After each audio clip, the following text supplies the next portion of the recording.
Josué capítulo 8. Eu li ele hoje e falei Verso 1 em diante, mas antes da gente ler Josué, só um resumo rapidinho do 7.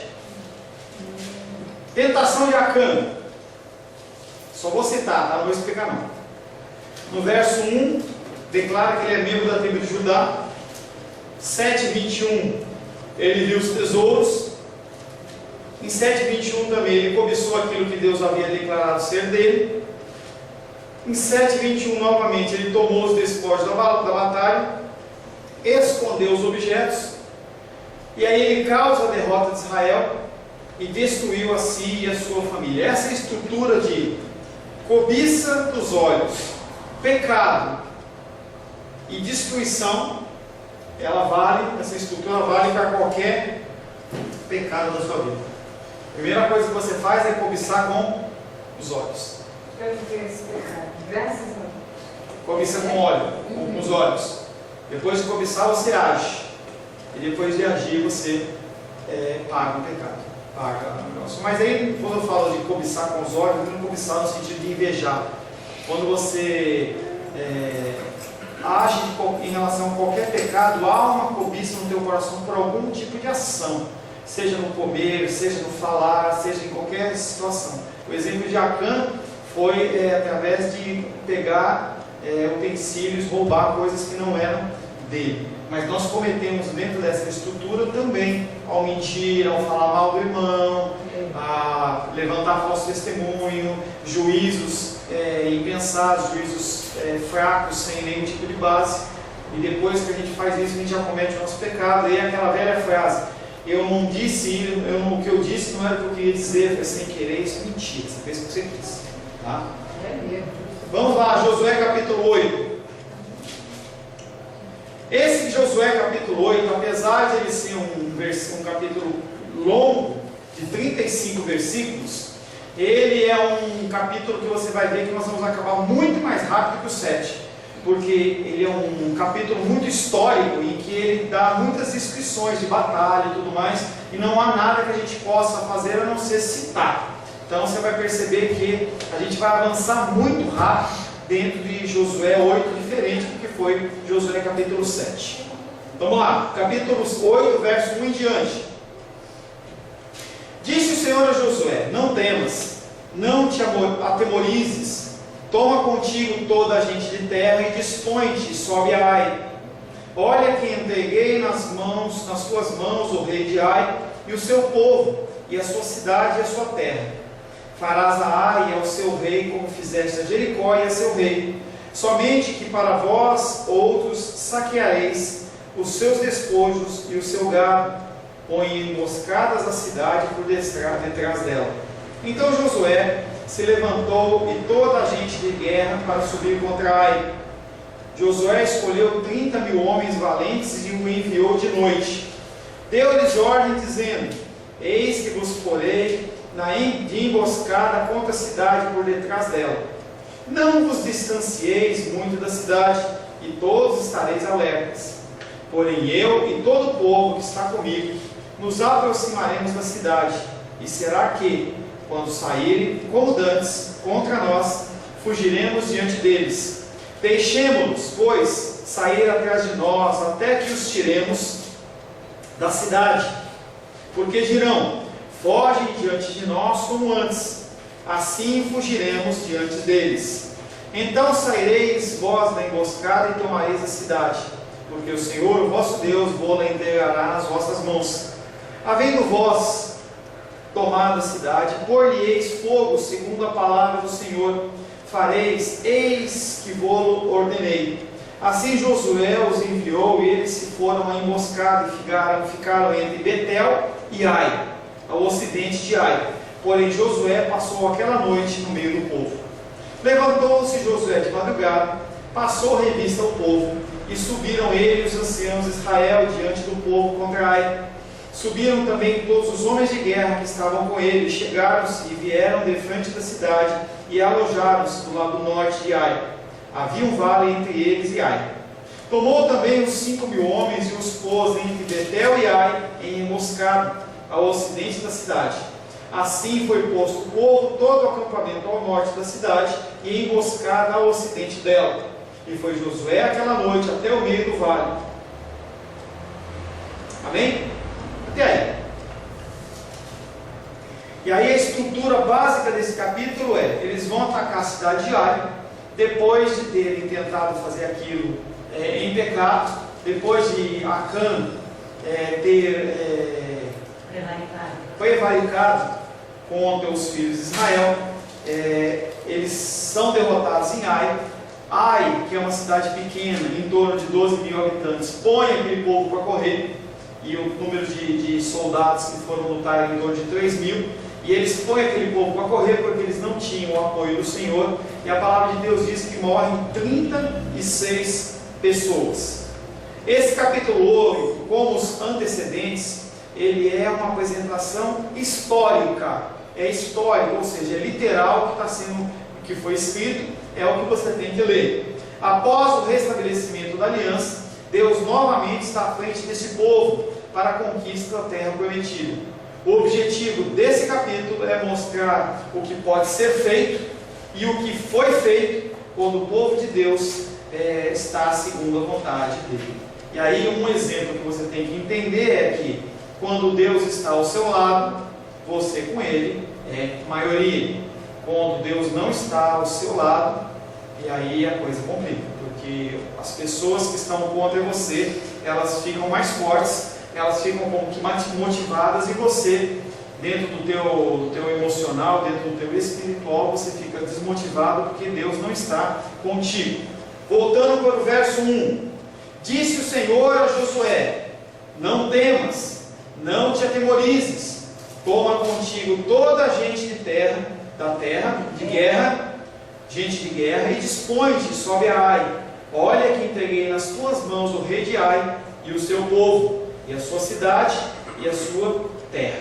O capítulo 8 ele inicia com a palavra de encorajamento a Josué, igualzinho quando ele foi assumir o povo. Deuteronômio 31:8. Fala aí.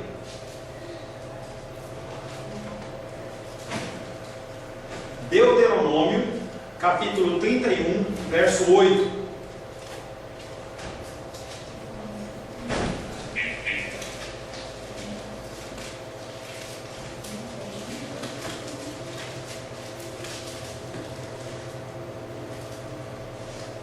Quem achou, leia, por gentileza. O Senhor é quem vai adiante de ti, Ele será contigo, não te deixará, nem te desamparará, não temas, nem te atemorizes. Quem falou isso? Deus. Para quem? Para Josué. Josué estava com medo no início, quando nós lemos Josué 1. Imagina você ter que assumir um povo daquele porte, com um líder anterior a você, como Moisés. Então eles estavam realmente com medo, ele estava realmente com medo e temor. E aí o Senhor fala para ele: não temas, não te atemorizes. E aí nessa passagem, nesse momento em que a aliança ela foi restabelecida, ele vem trazer novamente essa palavra. E aí Josué ele entende que o Senhor está novamente com eles. Ao relatar essas palavras do Senhor, a indicação que as circunstâncias voltaram novamente a ser como costumavam ser. As promessas de Deus acerca da assistência divina tinham sido postas em risco a partir da desobediência do povo. Mas com a limpeza de Israel, tudo foi restaurado, a limpeza foi executada. Josué capítulo 7, verso 26. 7, 26. André? Josué 7, 26. E levaram sobre ele levantaram sobre ele um montão de pedras, que permanece até o dia de hoje. Assim o Senhor pagou o furor de sua ira, pelo que aquele lugar se chama o Vale de Jacó, até o dia de hoje. Com a justiça sendo feita, o juízo sendo executado, o furor do coração de Deus, ele se apaga. O que aconteceu comigo e com você quando nós entramos no reino do Senhor, quando nós aceitamos Jesus como Salvador? O furor de Deus que havia sobre a minha vida e sobre a sua vida, que nos direcionava para o inferno, ele foi apagado. Então, quando Deus olha para mim e para você hoje, Ele vê quem? Jesus. Glória a Deus por isso. Ele vê Jesus. Ele não vê a mim e você. E aí tem pessoas que dizem, às vezes as pessoas têm visões espirituais que dizem que a pessoa está toda cheia de sangue, sangue do cordeiro. Então Deus não vê a minha pessoa e a sua pessoa. Glória a Deus por isso. Porque se Ele visse, o que acontece você? O que acontece quando um ser pecador está perante um Deus santo, santo, santo? O bicho cai na terra, pastor, enfia a cara no chão. Vira pó na hora. Porque ele é fogo consumidor. Então, quando a presença de Deus ela se manifesta na presença de homens pecadores, o que acontece é morte. Não é errado da pessoa ficar falando, eu quero ver tua glória, desce a tua glória. Não é errado, Gilda, não é bíblico. É muito forte. Eu ouvi no culto que eu fui domingo, desce a tua glória sobre mim, desce a tua glória sobre mim. Isso não existe. Isso não existe. A glória de Deus, ela não pode se manifestar perante eu e você de uma maneira manifesta como a presença de Deus, porque quando ele desce o Monte Sinai, o que aconteceu? Gente, era fogo. O povo morria de medo. Então, as pessoas, você pode ver que a gente não canta essa coisa aqui na igreja. Eu vejo a glória do Senhor hoje aqui. Gente, o que é isso? Não é jogo de palavras, a pessoa está cantando alguma coisa que não está sabendo o que ela está cantando. A glória do Senhor. O que Moisés pediu para Deus? Senhor, deixe-me ver a tua glória. Aí o Senhor olha para ele e fala assim: Moisés, amigo de Deus, falava com Deus, Deus falava com ele. Ele tinha tanta intimidade com Deus que quando ele falava com Deus, que ele saía, o rosto dele brilhava. Você imaginou uma pessoa com o rosto brilhando? Ele tinha que colocar um véu para que as pessoas não ficassem adorando ele. Ele colocava um véu para que as pessoas não vissem o rosto dele. Moisés olha para Deus e fala: eu quero ver a sua glória. Moisés tem encontrado com um amigo de Deus. E aí Deus olha para ele e fala assim: eis que revelarei toda a minha bondade, esconderei você na fenda da rocha e cobrirei com a mão, e quando eu passar você vai ver as minhas costas, vai ver a minha bondade, só isso. Porque se ele visse a glória do Senhor, ele morreria. Ninguém pode ver o Senhor e viver. Então esse negócio de eu vejo a glória do Senhor hoje aqui, Senhor, derrama a tua glória, a gente não está preparado para isso. A gente não tem condições de absorver esse tipo de coisa. Quando a gente lê relatos de pessoas que têm possessões demoníacas, a pessoa fica totalmente descontrolada, o corpo treme, o cara fica totalmente descontrolado. Imagina a presença de Deus. Não dá. Tá? Então, quando você ouvir isso, você não vai julgar, entendeu? A pessoa não tem esse entendimento ainda, entendeu? Mas entenda que o Senhor, se Ele derramar a porção da glória dEle, se derramar a glória dEle manifesta num lugar, não sobra ninguém para contar a história. Pastor, Fale, querido. aquela coisa das pessoas caírem, Ele passou nova assim, da televisão, fica durinho, que veio dos Estados Unidos, né? Aquele que é da Pentecostes agora, ele é muito bom, gostando dele, onde eu estava assistindo aquele A pergunta que eu faço é: qual o propósito? É isso que eu não sei. Não. Se a pessoa vai Deus ele pode fazer o que Ele quiser? Pode. Pode. A minha pergunta é: com que propósito? A pessoa que levantou, ela levantou diferente? Eu acho que não, pastor. E os dentes de ouro? Qual o propósito de Deus fazer esse tipo de coisa? Eu não vou julgar, entendeu? Eu não vou dizer que é do demônio, eu não vou fazer isso, mas eu digo para você qual o propósito? Gerou mudança no coração daquela pessoa? Se gerou, glória a Deus. Se não gerou, é apenas emocional. Porque eu posso preparar um louvor e uma palavra aqui em que você vai chorar de alegria, você vai ficar todo emocionado. Eu vou fazer um mapeamento de todas as lutas que você teve, e aí eu falo de Jesus Cristo e tal, e eu trago uma emoção, você vai chorar. O que vai mudar na sua vida? Será que muda alguma coisa? Essas atitudes espirituais muda alguma coisa na vida. É isso que eu falei uma vez lá na nossa igreja, lá na igreja, que eles foram para o acampamento, chegaram contando testemunhos, aí eu depois passou uma vez, eu falei assim, os testemunhos aí foi lá, mas não trouxe diferença nenhuma para a igreja e não está fazendo diferença. Para quê? Falei. Para quê que Deus ele vai derramar o sobrenatural dele para uma vida se não for para mudar a pessoa ou para gerar alguma coisa? Porque em Coríntios diz que os dons e a manifestação do Espírito são para o engrandecimento e crescimento da igreja. Entenda a igreja, seja corpo, seja indivíduo. Então as coisas espirituais têm essa finalidade. Eu não faço parte do grupo de pessoas que não acreditam na manifestação do Espírito. Eu acredito. Os dons para mim eles continuam. Senão eu não iria orar, por exemplo, como a gente orou outro dia pela Camila. Não, isso seria uma hipocrisia. Eu acredito no dom da cura, eu acredito na visão, profecia, falar em línguas, eu acredito. Só que você não vai me ver falando em línguas aqui na hora da pregação. O que você vai receber disso?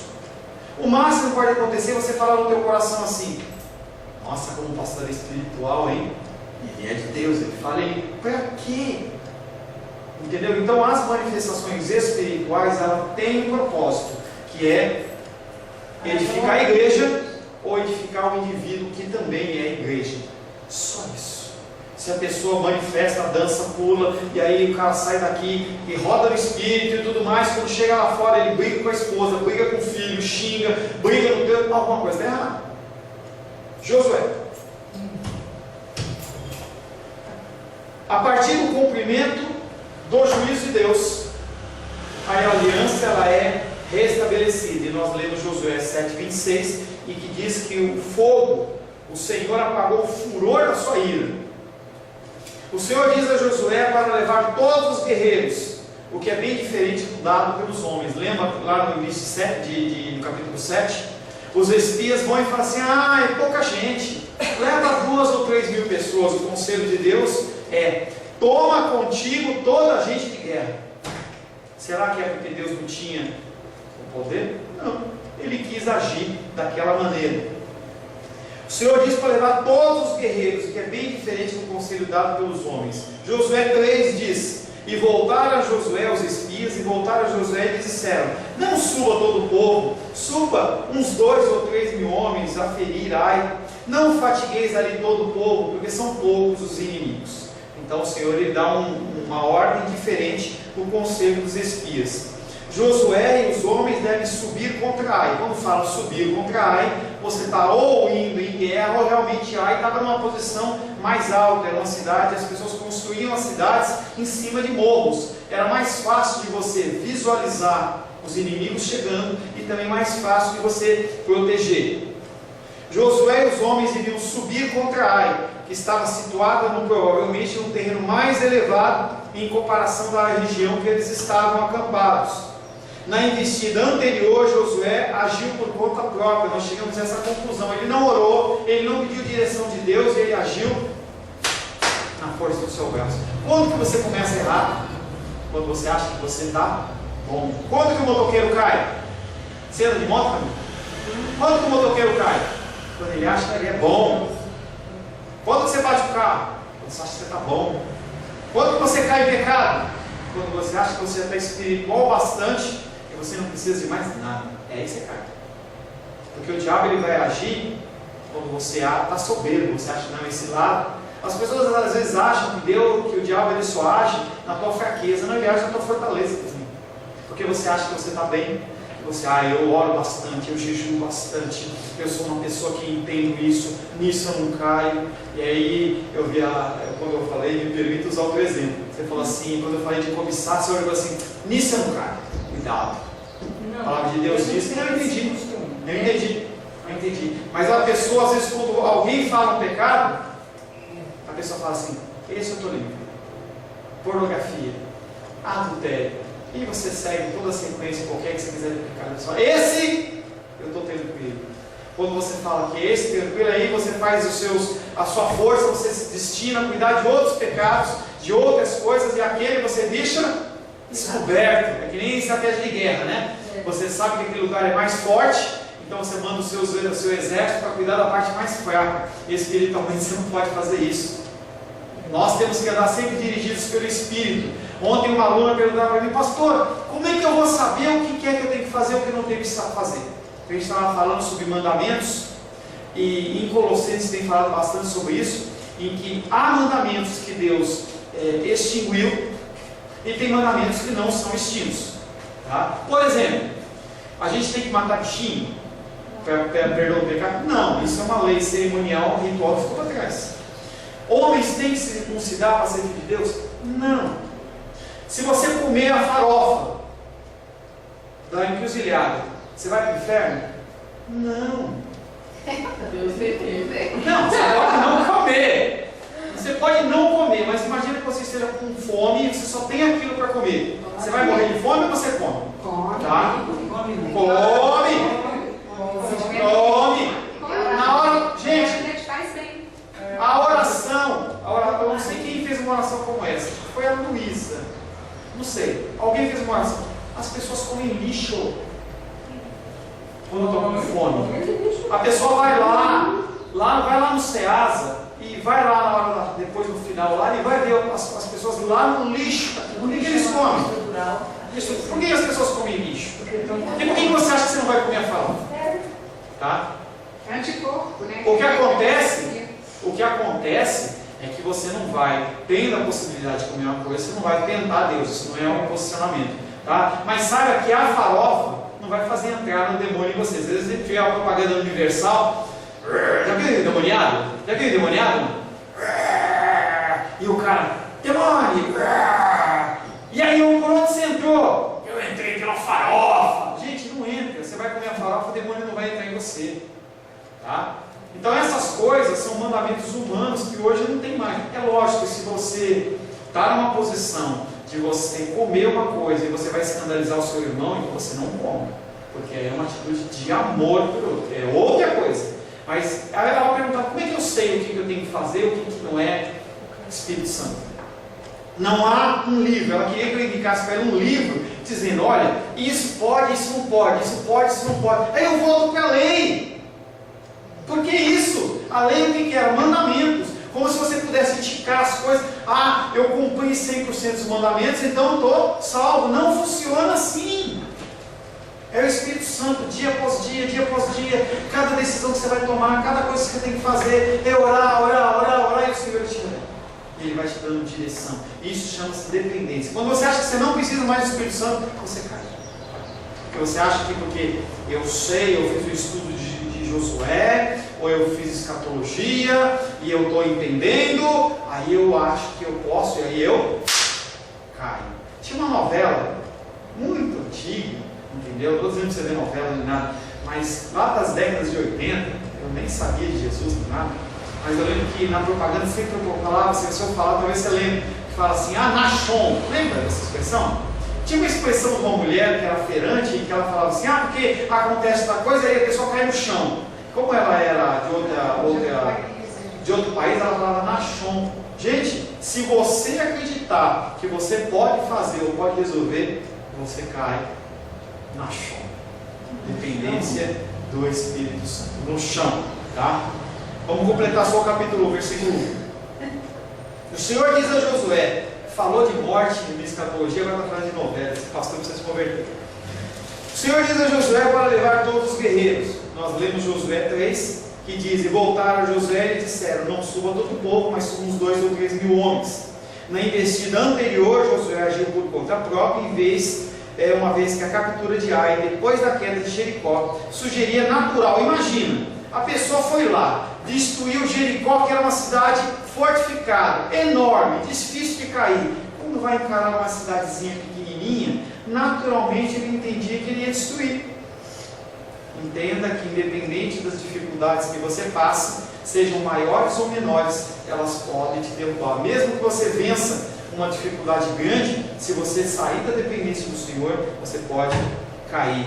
Na investida anterior, Josué agiu por conta própria, uma vez que a captura de Ai, depois da queda de Jericó, seria natural para ele. A derrota diante de Ai deveu-se por outras razões, como nós já falamos. Outras vezes, durante a história, Deus faz a mesma promessa de entrega. 1 Samuel, verso 23, capítulo 23, verso 4, para a gente encerrar. 1 Samuel, capítulo 23, verso 4.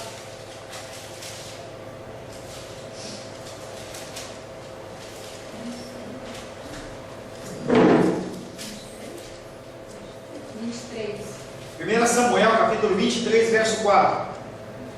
Alguém pode ler? Então Davi tornou a consultar o Senhor, e o Senhor lhe respondeu e disse: Dispõe-te, desce a Keila, porque te dou os filisteus nas tuas mãos. Aconteceu com Josué, aconteceu com Davi, muitos outros homens de Deus, e também pode acontecer com você. Quando você estiver no encruzilhado para decidir algo, você tira tempo para orar, para tomar a decisão melhor, segundo a vontade de Deus. Amém?